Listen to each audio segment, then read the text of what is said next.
जो चाय बागान अभी चल रहा था उसमें पिछले 4-5 महीने से उसको सैलरी भी नहीं मिल रहा है।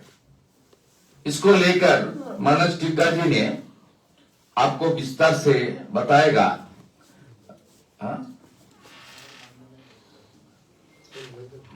अच्छा, मनोज टिग्गा जी ने हमारी labour minister government of India Mansukh Mandavi, इसको पश्चिम बंगाल का लेबर डिपार्टमेंट के अंदर आता है, इसलिए पश्चिम बंगाल का लेबर डिपार्टमेंट तो कुछ काम करने वाला नहीं है, आपको पता ही है। चाय बागान को ममता बनर्जी ने 25% सेल आउट करने के लिए उन्होंने पूरा के पूरा माने जो हमारा असेंबली में कानून लाकर पारित कर दिया। वहां रेस्टोरेंट बन रहा है, बार बन रहा है, वाइन शॉप बन रहा है। चाय बागान को खत्म करने का ये लोग का पूरा प्लानिंग है। 4-5 महीने हमारी सैलरी नहीं मिल रहा है, इसलिए लोकल एमपी उन्होंने मुझे बताया Alipurduar district Mathur tea garden, हमारी Bhaganabari tea garden, Lankapara tea garden and Ramjhora tea garden, ये तो क्लोज है। जलपाईगुड़ी डिस्ट्रिक्ट की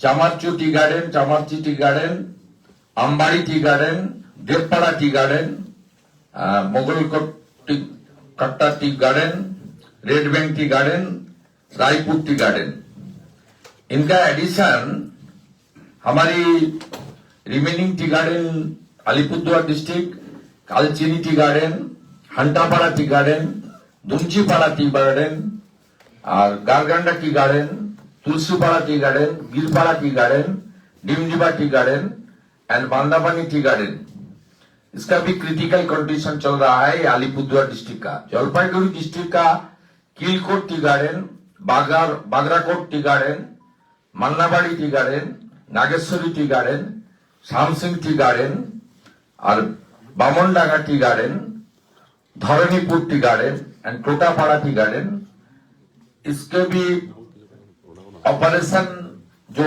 चल रहा है फाइनेंशियल चैलेंज, इसमें पिछले 4-5 महीने से किसी को सैलरी नहीं मिल रहा है। इसलिए हम लोग की ओर से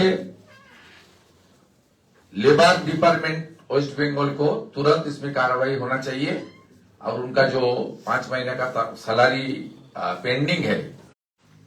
टी गार्डन का जो लेबर इश्यू है वो आरएलसी का है ना एएलसी। जो फॉरेस्ट एक्ट 2006 है उसमें ओनरशिप तृणमूल सरकार क्या कर रहा है, वो कर रहा है उनको लीज। लीज मीन्स रेंटल, जो बांग्ला में बोलता है भाड़ा किया। और भारत सरकार का जो प्रोविजन है, एकमात्र स्टेट पश्चिम बंगाल ने इसको स्वीकार नहीं किया 2006 का फॉरेस्ट एक्ट को। अभी टी गार्डन में मजदूरों को ये हक टी गार्डन में होता है, लेकिन सीओ का कहना है कि जो नया टी गार्डन में उसमें हम ये लागू नहीं करेंगे जो आप डिमांड कर रहे हैं। जो पुराना यार कितना होगा वो तो देखना पड़ेगा। उनका तो एक जियो निकल, उनको तो ऑर्डर आएगा, ऑर्डर आने दीजिए ना। अभी तो किसी को नहीं मिल रहा है। ये मुद्दा पहले से बीजेपी उठा रहा है। 29 नवंबर हमारी लोकप्रिय एमपी राजू बिस्ता जी ने पहले उठाया सीओ लेवल में। आज मैंने सीईसी के साथ ईसीआई का साथ टेकअप किया। उनका ऑर्डर आने दीजिए, ऑर्डर में हम लोग जेन्युइन वोटर वेंट दिया। अभी वेस्ट बंगाल में प्रोसेस है, under process.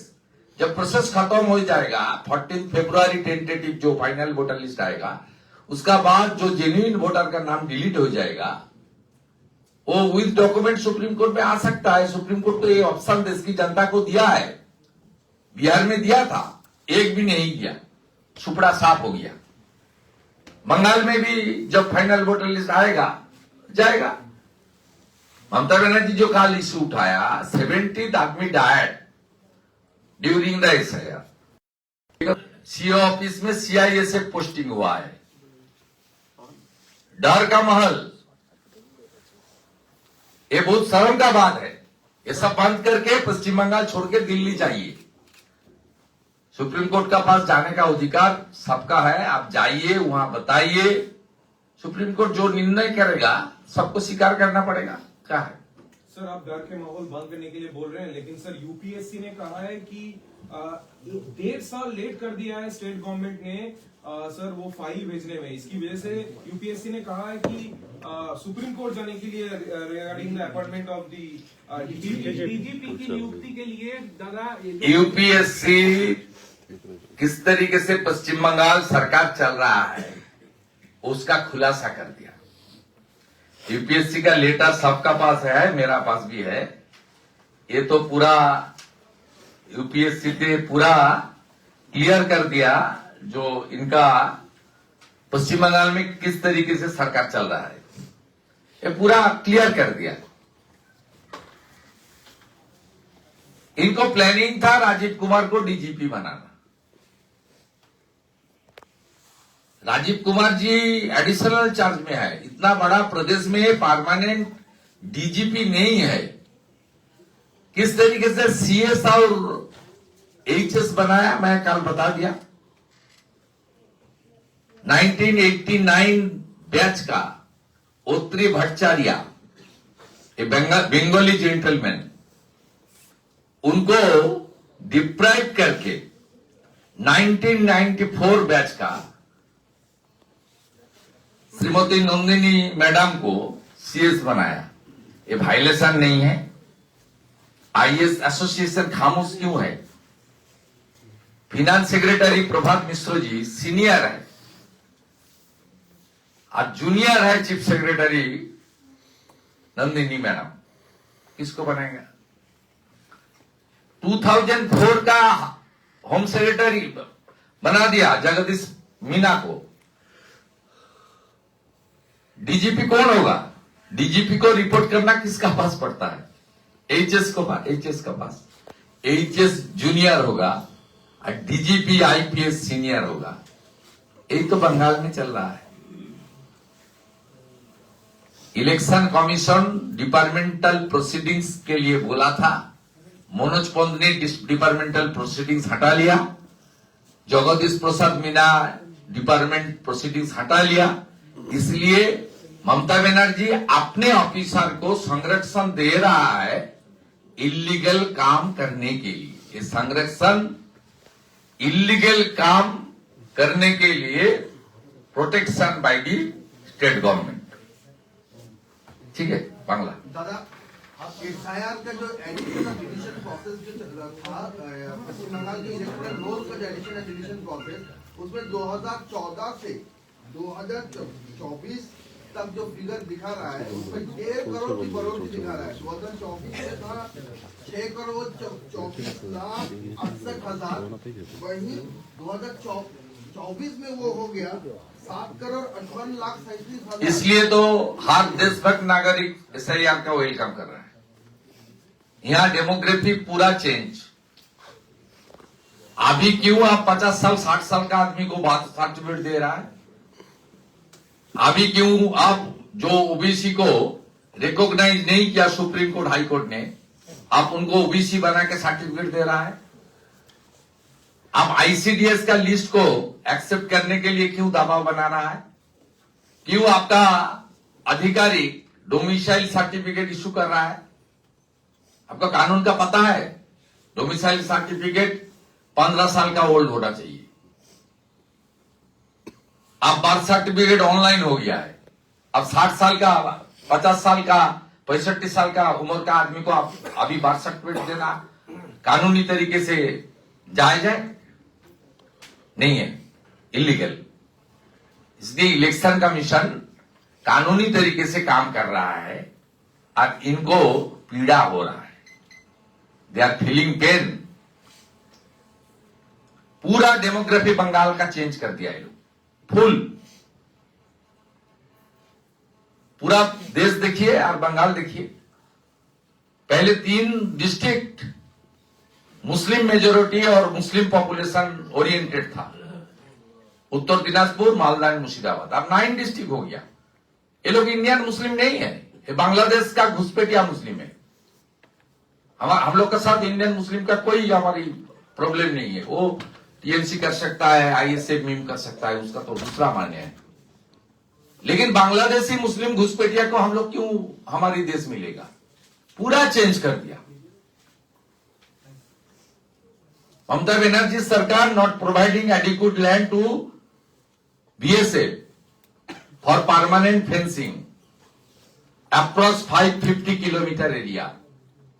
Honorable Home Minister always stated on the floor of the House in Parliament and Rajya Sabha both. ये तो सही कारण है। वोटर बनाओ और चुनाव में जीतो। इस बार नहीं होगा। एसआईआर हो रहा है साफ सुथरा मतदाता सूची के लिए, जिसके लिए देश की कॉन्स्टिट्यूशन इलेक्शन कमीशन को आर्टिकल 324 में पूरा के पूरा जिम्मेदारी दिया है। ठीक है, हिंदी खत्म, बांग्ला में बोले।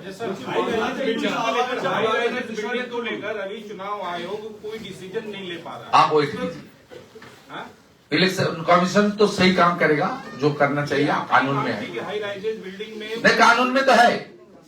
इसमें हाई राइज बिल्डिंग के कोऑपरेटिव सोसाइटी का एनओसी लेने का जरूरत नहीं है। जहां मोर देन 500 वोटर्स और 250 फ्लैट, ये तो कानून में है, सब प्रदेश में होता है। मुंबई में बड़ा सिटी में नहीं हुआ, चेन्नई में नहीं हुआ, बंगलुरु में नहीं हुआ, दिल्ली में कुछ दिन पहले चुनाव में नहीं हुआ। इसमें कानूनी प्रोविजन है 250 फ्लैट और 500 वोटर्स। ये नया कानून का जरूरत नहीं है, इंप्लीमेंटेशन का जरूरत है। इंप्लीमेंटेशन नहीं करेगा तो इलेक्शन कमीशन के खिलाफ भी मैं हम लोग बोलेगा। चुनाव भी बाकी है, ये तो एसआईआर का काम करने दीजिए, उसका बाद तो चुनाव प्रक्रिया का जो काम, बूथ रिऑर्गेनाइजेशन, सबका उठेगा सवाल, सब हम लोग करेगा। बीजेपी बहुत ताकत के साथ, पूरा तैयारी का साथ इस बार ममता बनर्जी और टीएमसी की सरकार को उखाड़ फेंकने का काम करेगा, हम मान के चलिए। হ্যাঁ, আপনারা জানেন যে এসআইআর চলছে। এই এসআইআর চলাকালীন আমাদের মাননীয় সাংসদ রাজু বিস্তাজি তিনি 29/11/2025 প্রথম রাজ্যের মুখ্য নির্বাচনী আধিকারিক মাননীয় মনোজ আগরওয়ালকে চিঠি লেখেন যে দার্জিলিং থেকে শুরু করে আপ টু ফালাকাটা, তুফানগঞ্জ বা আলিপুরদুয়ার, তরাই ডুয়ার্স এলাকা, জলপাইগুড়ির মাল নাগরাকাটা থেকে শুরু করে ডাবগ্রাম, ফুলবাড়ি বা উত্তর দিনাজপুরের চোপড়া এলাকা, যেখানে মূলত চা বাগান অনেক সংখ্যায় এবং কিছু সংখ্যায় আছে, সেখানে চা বাগানের যে শ্রমিকরা, তারা দশকের পর দশক ধরে চা শ্রমিক হিসেবে কাজ করেছেন এবং ওখানে রয়ে গেছেন বংশ পরম্পরায়। তাদের কাছে স্কুল সার্টিফিকেটও নেই, তাদের কাছে অনেক কাগজ, কোনো কাগজই কার্যত নেই। তাদের কাছে এই অসুবিধাটা গোটা ভারতবর্ষে থাকার কারণে ভারত সরকার 2006 সালে ফরেস্ট এলাকায় যারা অধিবাসী তাদের জন্য ফরেস্ট অ্যাক্ট অধিকারের আইন এনেছিলেন 2006 সালে। রাজু বিস্তাজি প্রথম এটা আওয়াজ তোলেন যে এসআইআর এ আপনাদের যে 11 দফা ডকুমেন্ট আছে তার মধ্যে ফরেস্ট রাইটস যে নথি আছে ওখানে ওরা থাকে, সেই নথিটাকে অ্যাকসেপ্ট করা হোক। এই 11টা দফার মধ্যে ওটা নেই। কিন্তু দীর্ঘ সময় ধরে চলে গেল, ডিসেম্বর চলে গেল, আজকে জানুয়ারির প্রথম সপ্তাহ, এই কাগজ গ্রহণ করা এখনো পর্যন্ত সরকারিভাবে গ্রহণ করা হয়নি বা জানানো হয়নি। আজকে সকালেই আমি ভারতীয় জনতা পার্টির পক্ষে বিরোধী দলনেতা হিসেবে আমাদের উত্তরবঙ্গের চা বাগান এলাকা এমপি মনোজ টিগ্গা রয়েছেন, যিনি নিজেও একজন চা মজদুর, চা বাগানে উনি থাকেন। তার সাথে সাথে দীপক বর্মন সহ আমাদের একাধিক তরাই ডুয়ার্স এবং দার্জিলিং প্লেন এলাকার অনেক এমএলএরা আছেন যাদের এলাকাতে টি গার্ডেন রয়েছে। আমরা আজকে অনুরোধ করেছি, যেহেতু হিয়ারিং চলছে, 7ই ফেব্রুয়ারি হিয়ারিং শেষ হয়ে যাবে, অবিলম্বে এই ফরেস্ট রাইটস অ্যাক্ট অনুযায়ী তাদের কাছে যে আছে বিষয়টা, তারা যে আছেন সেই কাগজ গ্রহণ করে তাদের হিয়ারিং এ নিষ্পত্তি করা হোক, যাতে একটাও চা বাগান শ্রমিকের নাম ভোটার তালিকা থেকে বাদ না যায়। এবং আমরা আশাবাদী যে ভারতের নির্বাচন কমিশন আমাদের সাংসদ রাজু বিস্তা এবং এলওপির যে যুক্তিপূর্ণ অনুরোধ সেটা তারা গ্রহণ করবেন এবং দ্রুত এর নিষ্পত্তি করবেন। এই 2006 সালে ফরেস্ট রাইটস অ্যাক্ট একমাত্র পশ্চিমবঙ্গ ছাড়া ভারতবর্ষের সব রাজ্যে কার্যকর হয়েছে। পশ্চিমবঙ্গে কার্যকর করেনি এই রাজ্যের সরকার, তার কারণ এই সরকার আদিবাসী বিরোধী সরকার, এই সরকার নেপালি রাজবংশী বিরোধী সরকার, এই সরকার চা বাগান শ্রমিকদের বিরোধী সরকার। কারণ অধিকাংশ চা বাগানে 2014 সালে যেদিন দার্জিলিং থেকে এসএস আলুওয়ালিয়া যেতেন, তার পরবর্তী সময়ে 2019-এ আলিপুরদুয়ার, জলপাইগুড়ি এবং দার্জিলিং আসন থেকে ভারতীয় জনতা পার্টি যেতে এবং 21-এ অধিকাংশ আসন থেকে বিজেপি জিতেছিল। 24-এর নির্বাচনেও আমরা দার্জিলিং, জলপাইগুড়ি এবং আলিপুরদুয়ার থেকে জিতেছি। তাতে গরিষ্ঠ সংখ্যক চা বাগানের ভোটাররা আজকে নয়, অনেকদিন ধরে প্রধানমন্ত্রী নরেন্দ্র মোদীজির প্রতি তারা আস্থা রেখে বিজেপিকে ভোট দান করেন এবং তাদের বঞ্চনার জন্য মমতা বন্দ্যোপাধ্যায় বা তৃণমূল কংগ্রেস দায়ী ভোট দেন না। সেই কারণে তাদের এই ফরেস্ট রাইটস অ্যাক্ট এই রাজ্য স্বীকৃতি দেয়নি। সেই কারণেই আমরা আজকে সাংবাদিক সম্মেলনের মধ্য দিয়ে রাজু বিস্তাদির চিঠি, আমার চিঠি আমরা তুলে ধরলাম। আমরা আশা করি ইলেকশন কমিশন নিষ্পত্তি করবেন। মুখ্যমন্ত্রী তিনটে চিঠি দিয়েছেন এসআইআর চলাকালীন, সবগুলো চিঠিতেই এসআইআর বন্ধ করার দাবি তুলেছেন, এত অল্প সময় হবে না ইত্যাদি ইত্যাদি, এবং ঘুরিয়ে ফিরিয়ে বাংলাদেশি মুসলিম অনুপ্রবেশকারী এবং রোহিঙ্গাদের যাতে কেউ ডিস্টার্ব না করে তার কথা বলেছেন।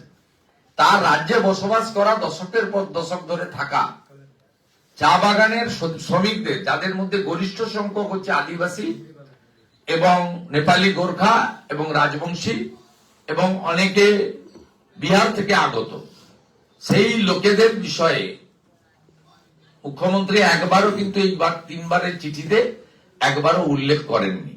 এটার মধ্য দিয়ে চা বাগান শ্রমিকদের ভোটাধিকারও যাতে না থাকে, ঘুরিয়ে কার্যত তিনি বা তার সরকার বা তার দল এটাই চাইছেন বলে আমাদের মনে হয়েছে। তাই আমরা চা বাগান শ্রমিকদের ভোটার তালিকায় নাম রাখা এবং তারা যাতে কোনোভাবে হিয়ারিং এ অসুবিধায় না পড়েন এবং সর্বোপরি 2006 ফরেস্ট রাইটস অ্যাক্ট যাতে কার্যকর হয় তার দাবি করার জন্যই আজকে এখানে সমবেত হয়েছে। অনেকগুলো শুনানি হয়ে গিয়েছে, কাজেই চা বাগানে যারা আপাতত শুনানি প্রক্রিয়ায় অংশগ্রহণ করেছে তাদের তলে তো পুনরায় এই অর্ডারটা যখনই হয়ে যাবে, কারণ ওরা শুনানিতে গিয়ে ওই ডকুমেন্ট জমা দিয়ে এসছে। 11 দফার মধ্যে কোনোটা জমা দিতে পারেনি, এটা ঘটনা, কিন্তু ওই ডকুমেন্টটা নিয়েছে যারা শুনানি করেছিলেন এই আরো বা তার প্রতিনিধিরা সেটা গ্রহণ করেছেন, তারা ডিওর ওখানে আপলোডও করেছেন। যখনই অর্ডার হবে তখনই সাথে সাথে তাদেরকে পুনরায় আর হিয়ারিং এ যাওয়ার দরকার হবে না, তাদের এটা স্বীকৃতি লাভ করবে। যেমন আমাদের বাংলাদেশ থেকে আসা হিন্দু শরণার্থীদের ক্ষেত্রেও সিএ যারা অ্যাপ্লাই করেছেন, শুনানির মাধ্যমে তারা যেদিন সিটিজেনশিপ পাচ্ছেন সেদিনই কিন্তু তার ভোটার লিস্টে নাম উঠে যাবে। এই সংক্রান্ত সাংবাদিক সম্মেলন সিএ সংক্রান্ত এবং কিভাবে ইআরও বা এইআরও লেভেলে বাতিল হলে বাংলাদেশের হিন্দু শরণার্থীরা পত্র নাম দেওয়া হয়েছে, 5 জন স্থানীয় লোক নাকি বলবে যে এই লোকটাকে আমি চিনি এবং ইনি বৈধ ভোটার। অবৈধ ভোটারদের বাঁচানোর জন্যই তৃণমূল এই কাজটা করছে। এই বিষয়ে আপনি কিছু বলবেন? এই করতে পারেন না, করতে দেন না। তৃণমূল কংগ্রেস প্রকাশ্যে তার নেত্রী বলেছিলেন মুখ্যমন্ত্রী হিসেবে, আমি আপনাদের কাগজ বানিয়ে দেব। আমার কথা নয়, মাননীয় মুখ্যমন্ত্রীর কথা। হ্যাঁ কি না বলুন? কয়েকদিন আগে বলেছেন আমি আপনাদেরকে কাগজ বানিয়ে দেব। কাগজ বানানোটা কেমন? 65 বছরের বৃদ্ধকে বার্থ সার্টিফিকেট দেওয়া। কাগজ বানানো কেমন? বরিশাল থেকে আসা মফিজুলকে বারাসাতের বাসিন্দা বলে ডোমিসাইল সার্টিফিকেট দেওয়া। কাগজ বানানোটা কেমন? আইসিডিএস এ পেন্সিল দিয়ে নাম তুলে সেই আইসিডিএস এর তালিকাটা দেওয়া। আর ইলেকশন কমিশন সবগুলোই ধরেছে। প্রথম কথা হচ্ছে ডোমিসাইল সার্টিফিকেটের আইন পড়ুন। 15 বছরের পুরনো ডোমিসাইল সার্টিফিকেট ছাড়া অ্যাকসেপ্ট হয় না। হিয়ারিং এ যা দিচ্ছে নিয়ে নিচ্ছে, বিএলওদের যা দিচ্ছেন শুনানিতে নিয়ে নিচ্ছে, তারা আপলোড করছে ডিওতে, ডিওর কাছে, ডিইও মানে ডিএম। ডিএম দেরকে সার্টিফাই করতে হচ্ছে যে এই সার্টিফিকেট অথেন্টিকেট, ডিএম দের সার্টিফিকেট করতে হচ্ছে। এবার ডিএমরা যদি ওবিসির ক্ষেত্রে সুপ্রিম কোর্ট হাইকোর্টের কাট অফ ডেটের বাইরের কোন ওবিসি সার্টিফিকেট বা কমিউনিটিকে অ্যাকসেপ্ট করে, সেই ডিএম সাসপেন্ডও হবে, জেলও হবে, আইনে তার প্রভিশন আছে। একইভাবে নতুন ডোমিসাইল সার্টিফিকেট, নতুন বার্থ সার্টিফিকেট অ্যাকসেপ্ট করার কোন সুযোগ বা জায়গা নেই। তৃণমূল আর তৃণমূলের আইপ্যাক প্যাক করতে থাকুন। পঞ্চনামা কেন, 500 নামাও করতে থাকুন, লাভ কিছু হইব না। চোর একদম কট হ্যান্ড ধরা পড়েছে। এদেরকে 14 ফেব্রুয়ারির পরে বলতে হবে এই ভোটার লিস্টে নির্বাচনে আমরা যাব না। তো 7,6,00,000 এসছে ড্রাফট লিস্টে, 58 লাখ বাদ গেছে, বাকিটা 15 ফেব্রুয়ারি বলবো। আমি যেটা হিন্দিতে বললাম সেটাই বাংলায় জিজ্ঞেস করছি। সেটা হচ্ছে যে আলিপুরদুয়ারে অভিষেক ব্যানার্জি বলে এলেন আমি চা শ্রমিকদের এই করে দেবো, 14বার সরকারে এলে আমি চা শ্রমিকদের তাই করে দেবো, এটা এক। 2 নম্বর হচ্ছে যে দুদিন আগে বারুইপুরে তিনি কয়েকজনকে হাঁটালেন যাদেরকে দেখা গেল যে তারা ভুয়ো ভূত। 2 আর 3 নম্বর হচ্ছে যে ইউপিএসসি যেটা ডিজিপি নিয়ে জটিলতা সৃষ্টি হয়েছে, তিনটে বিষয় একটু যদি আপনি। প্রথমত বলি, তৃণমূল কংগ্রেসের সেকেন্ড ইন কমান্ড এবং আঞ্চলিক দলের সর্বভারতীয় সাধারণ সম্পাদক, মানে গরুর গাড়ির হেডলাইটের মতো। তা তিনি ওখানে গিয়ে বলে এসেছেন এইসব কথা। তা আপনার প্রথমত বলি, চা বাগান কারা পরিচালিত করে? এখন পাবলিক সেক্টর আন্ডারটেকিং বা এসটিইউ পিএসইউর হাতে চা বাগান, আর বাকিগুলো চলছে। একদম আমাদের দার্জিলিং এর টাইগার হিল থেকে শুরু করে আসাম বর্ডার পর্যন্ত, 12 বিশা পর্যন্ত আপনি যদি ধরেন, তাহলে এই এলাকায় মূলত বেশিরভাগ চা বাগানগুলো আছে। এখানে চা বাগান ম্যানেজমেন্ট দ্বারা পরিচালিত হয়। লেবার অ্যাক্ট 2 রকম আছে, you know it very well. যদি রেল কর্মচারীদের সমস্যা হয়, নিজাম প্যালেসে আরএলসি ডাকবে। যদি পোর্টের কর্মচারীদের শ্রমিকদের সমস্যা হয়, আরএলসি ডাকবে। যদি এয়ারপোর্টে কোনো প্রবলেম হয়, আরএলসি ডাকবে, ভারত সরকারের বিষয়। চা বাগানের শ্রমিকদের যদি প্রবলেম হয়, তার সরকারের নিয়ন্ত্রণে হচ্ছে চা বাগান শ্রমিকদের সমস্যা। তাহলে উনি যে কথাটা বললেন, মমতা ব্যানার্জির বিরুদ্ধেই বললেন, মলয় ঘটকের বিরুদ্ধেই বললেন। এখানে সেন্ট্রাল গভর্নমেন্টের কোনো রোল নেই। দ্বিতীয়ত, চা বাগানের 25 থেকে 50% জমি, যে জমি অব্যবহৃত, তাকে প্রাইভেটাইজেশন করার জন্য 2014 শ্রমিকদের শৌচালয়, রান্নার ঘর, মাথার ছাদ মেইনটেনেন্স এন্ড রিপেয়ারিং করতে হবে চা বাগানের মালিকদের। আপনারা মালিকদের কাছ থেকে একটা বড় টাকা নিয়েছেন পার্টি ফান্ডে, দিয়ে বললেন তোমাদের আর সারাতে হবে না, কোটি কোটি টাকা খরচ করতে হবে না, আমরা চা সুন্দরীতে ওদেরকে একটা কাগজ ধরিয়ে দিচ্ছি, ভাড়াটিয়া বানিয়ে দিচ্ছি। লিজ মানে তো ভাড়াটিয়া। আমরা বলছি বিজেপি এলে মালিকানা দেবো, ওনারশিপ দেবো। কংগ্রেস সরকারের বিরুদ্ধে যায়, লড়াইটা কিভাবে হচ্ছে? মুখ আর মুখোশ আলাদা হয়ে যাচ্ছে। তাহলে মমতা ব্যানার্জি আর অভিষেক ব্যানার্জি দুটো দল করেন। উনি যা যা অভিযোগ করেছেন সব অভিযোগ রাজ্য সরকারের বিরুদ্ধে, সেন্ট্রাল গভর্নমেন্টের কোনো রোল নেই। একথা গত পরশুদিন মনসুখ মান্ডি কেন্দ্রের শ্রমমন্ত্রী এসে শিলিগুড়িতে 500 শ্রমিক নেতাদের সামনে ঘোষণা করে দিয়ে গেছে। এত তাড়াহুড়া করার কিছু নেই তো। ফাইনাল ভোটার লিস্টের পরে তিনি র্যাম্পে হাঁটাতেন, দেখতে ভালো লাগতো। ত্রুটিযুক্ত ভোটার তালিকাকেই খসড়া ভোটার তালিকা বলে, আর ত্রুটিমুক্ত তালিকাকেই ফাইনাল ভোটার তালিকা বলে। আর যদি নিচে যাই তাহলে ভ্যানিশ কুমার আর জ্ঞানেশ কুমার যাই বলুন না কেন, এর তো কোনো রোল নেই। বিএলও কে দিয়েছিল? 80,000 BLO provided by the state government. স্টেটের অ্যাডমিনিস্ট্রেটিভ চিফ কে? মমতা ব্যানার্জি। চিফ সেক্রেটারি কে ছিলেন? মনোজ পন্থ। আপনারা যে লিস্ট দিলেন, আমি বলবো তৃণমূলের বিএলও ইচ্ছা করে ওই 3 জনকে মৃত দেখিয়েছে। ওই 3টে বিএলওর বিরুদ্ধে নিরপেক্ষ তদন্ত হওয়া উচিত, ওদের গ্রেফতার করা উচিত। কাস্টডিতে নিয়ে জিজ্ঞাসাবাদ করলে জানা যাবে যে আইপ্যাকের চক্রান্তে জীবিত লোককে মৃত দেখানো হয়েছে, যাতে খসড়া ভোটার তালিকার পরে এসআইআর এর বিরুদ্ধে বারুইপুর বা কোথাও একটা নিয়ে গিয়ে সমগ্র নির্বাচন কমিশনকে কালিমালিপ্ত করে এসআইআর প্রক্রিয়াকে প্রশ্ন চিহ্নের সামনে দাঁড় করানো যায়। এই চক্রান্ত 3 জন বিএলও করেছেন, এবং এই 3 জন বিএলওর সঙ্গে তৃণমূলের যোগাযোগ আছে। আর এই চক্রান্তের চিত্রনাট্য আইপ্যাকের তৈরি করা। তো এইটা নিয়ে তারা তো সুপ্রিম কোর্টে সম্ভবত তারা কিছু করছে। সুপ্রিম কোর্ট তো বলেছে ফাইনাল ভোটার লিস্ট বেরোলে যদি কারোর বৈধ লোকের বাদ যায়, আপনারা সুপ্রিম কোর্টে আসুন। আর্টিকেল 226 আছে মৌলিক অধিকার, প্রাপ্তবয়স্ক লোক ভোটার হবে। আর এই আপনি এখন মাঝখানে গেলে কি হবে? 6 নম্বর ফর্মও দেবেন আর ওখানেও যাবেন, দুটো তো হতে পারে না, এক যাত্রায় পৃথক ফল হয় না।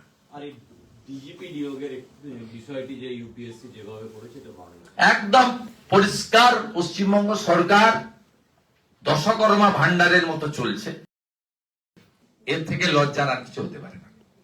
আজকে রামপুর বীরভূমে অভিষেক বন্দ্যোপাধ্যায়ের সভা ছিল, তার সভায় পৌঁছাতে দেরি হয়েছে কারণ ডিজিসি এর কপ্তারের অনুমতি দেয়নি। আপনি ডিজিসি কে প্রশ্ন করুন, সবার জন্য আমি নেই। বিজেপির চক্রান্ত বলছে এটা, দাবি করছেন যে বিজেপির ষড়যন্ত্রের জন্য বিজেপির চক্রান্ত এটা। দেরি হয়েছে। ওনার ডিজিসি কে বিরুদ্ধে মামলা করা উচিত, ডিজিসি এর বিরুদ্ধে মামলা করা উচিত, এবং ডিজিসি সেখানে আত্মপক্ষ সমর্থন করবেন। সব বিষয়ে আমাদের ঢোকার তো কোনো প্রয়োজন নেই। আমরা টেকনিক্যালি এর আগে মমতা বন্দ্যোপাধ্যায় বনগা যাওয়া নিয়ে হইচই রই রই করেছিল, ডিজিসি বলে দিয়েছিল যে আপনার রিনিউয়াল করেননি, টাকা জমা দেননি। এখানেও কিছু টেকনিক্যাল থাকতে পারে। আপনি যদি আমাকে বলেন যে আপনি একটু সংগ্রহ করে দিন না, সাংবাদিক হয়ে, মানে সাংবাদিক সেজে, টেম্পোরারি রিপোর্টার, আমি সংগ্রহ করে একটু পরে আপনাকে দিয়ে দিচ্ছি। অভিষেক বন্দ্যোপাধ্যায় এই ইস্যুতে আরো বলেছেন যে বিজেপির এখনো নির্বাচন আসেনি, তার আগেই চক্রান্ত শুরু হয়ে গেছে, যা মনে হয়েছে।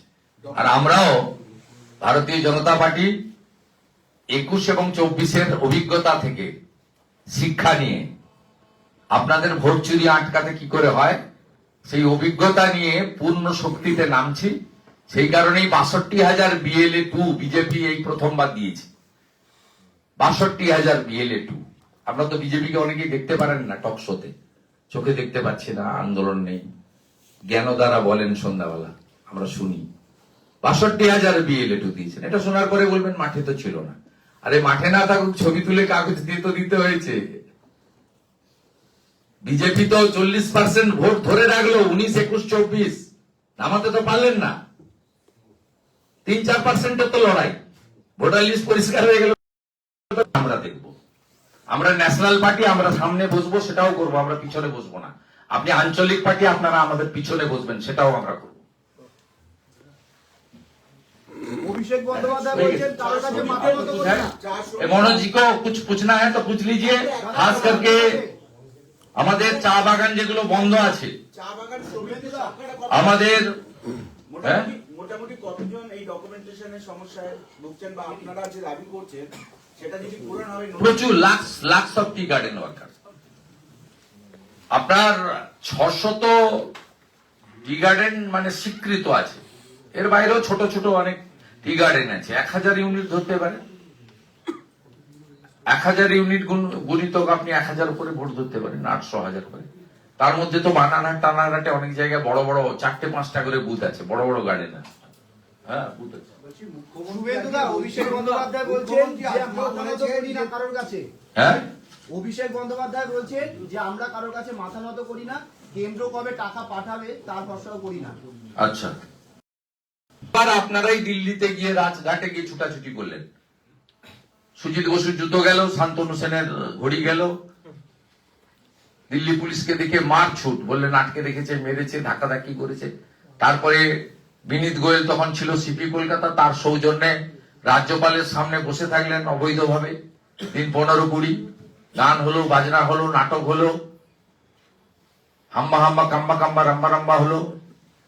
তারপরে আবার ওয়ান ফাইন ফন্ডিং উঠে চলে গেলেন। টাকা যদি আছে, দম যদি আছে, কেন্দ্রীয় হারে ডিএ দিয়ে দিন। কেন কর্মচারীরা বলবে 40% কেন? আসাম 8 পে কমিশন করে দিল, আপনি 7 পে কমিশন করতে পারেননি, দিয়ে দিন। 5,000 টাকা লক্ষ্মীর ভান্ডার করে দিন, কি হয় 1000 টাকায়?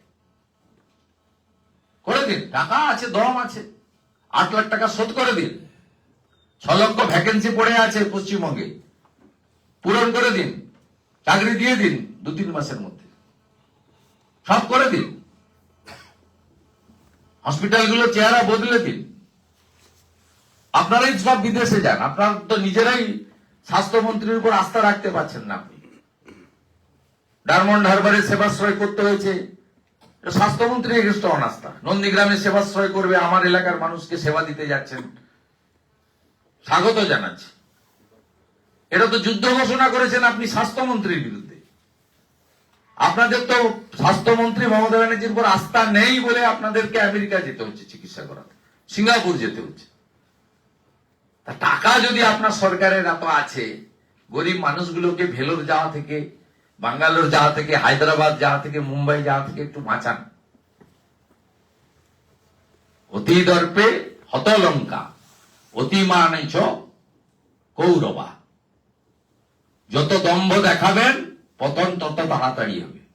অমর্ত্য সেন যিনি নোবেল এনেছেন ভারতের জন্য, তার নামেও এসআইআর এর জন্য হিয়ারিং এ ডাকা হচ্ছে। অমর্ত্য সেন আমি বলতে পারবো না, টক টু সিও অফিস। নিশ্চয়ই নামের বানান ভুল আছে, নয় স্পেলিং মিস্টেক আছে, কিছু তো একটা কারণ আছে, এমনি তো ডাকেনি। সহযোগিতা করা উচিত। 85 বছরের উপর যারা সিটিজেনশিপ তাদের ছাড় দিয়েছে, তার মধ্যেও যারা বলছেন, যেমন মাননীয় প্রাক্তন মন্ত্রী কান্তি গাঙ্গুলি বাড়িতে হিয়ারিং করলেন, ডেকে পাঠান, আসার দরকার। দেখুক না, সুপ্রিম কোর্টে দেখুক। এত বড় আইনজ্ঞ, একটু সুপ্রিম কোর্টের জাস্টিসদের দেখা দরকার আছে। আমরা বললে বলে রাজনৈতিক প্রতিদ্বন্দ্বী, ওর সঙ্গে ছিল 21 বছর, ছেড়ে চলে এসেছে 6 বছর, বিরুদ্ধে বলছে। পশ্চিমবঙ্গের প্রত্যেকটা লোক বলছে যন্ত্রণা থেকে মুক্তি চাই। কার যন্ত্রণা আপনারা জানেন, কে যন্ত্রণা দিচ্ছে? সুপ্রিম কোর্টে একটু দেখা দরকার আছে। লাইভ ল হবে তো, দেশের লোককে দেখা দরকার আছে কি করেন। পার্লামেন্টের ভিতরে করেছিলেন তো, স্পিকারকে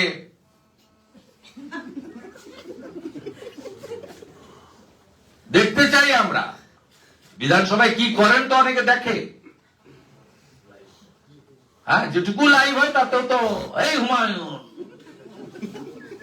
খুব বেড়েছ, বের করে দেবো, কি বলছিল, আমি একাই 100 লড়ে দেবো। কালকে ছিল আমি যাচ্ছি, আজকে হয়েছে যদি, পরের দিন বলবে আমার লয়াররাই লড়বে। আমার অনেক প্রোগ্রাম আগে থেকে ঠিক করা ছিল। বলছে পাশে থাকার দরকার নেই, বীরভূমের 10-11 লক্ষ মহিলাকে 2,89,00,000 নাম বাদ গেছে উত্তরপ্রদেশে। জ্ঞানেশ কুমারজি কি যে পার্সোনাল অ্যাটাক গুলো করছেন, এটা বন্ধ করুন। না, বলেছে এরা কি রোহিঙ্গা? উত্তরপ্রদেশে যাদের নাম বাদ গেল এরা কি রোহিঙ্গা? এরা কি সেটা 14 ফেব্রুয়ারি বুঝতে পারবে। বিহারের সংখ্যাটা আমি জানি, পরে বলে দেবো। পশ্চিমবঙ্গটা বলে দেবো 15 ফেব্রুয়ারি, বলে দেবো। বিহারে তো ভোটার লিস্ট হয়েছে, অবৈধ অনুপ্রবেশকারী কত সে সংখ্যাটা জানি, আমি বলবো না, ঠিক সময় বলবো। অত তাড়াহুড়া করার কিছু নেই। যখন আধার কার্ড ডিঅ্যাক্টিভেটেড হবে, রেশন কার্ড বন্ধ হবে, প্রধানমন্ত্রী অন্ন সুরক্ষা যোজনা থেকে কাটিং হবে, যখন অ্যাকাউন্ট ফ্রিজ হয়ে যাবে, বন্ধ হয়ে যাবে, তখন বুঝবেন যে ইনি ভারতীয় নয়।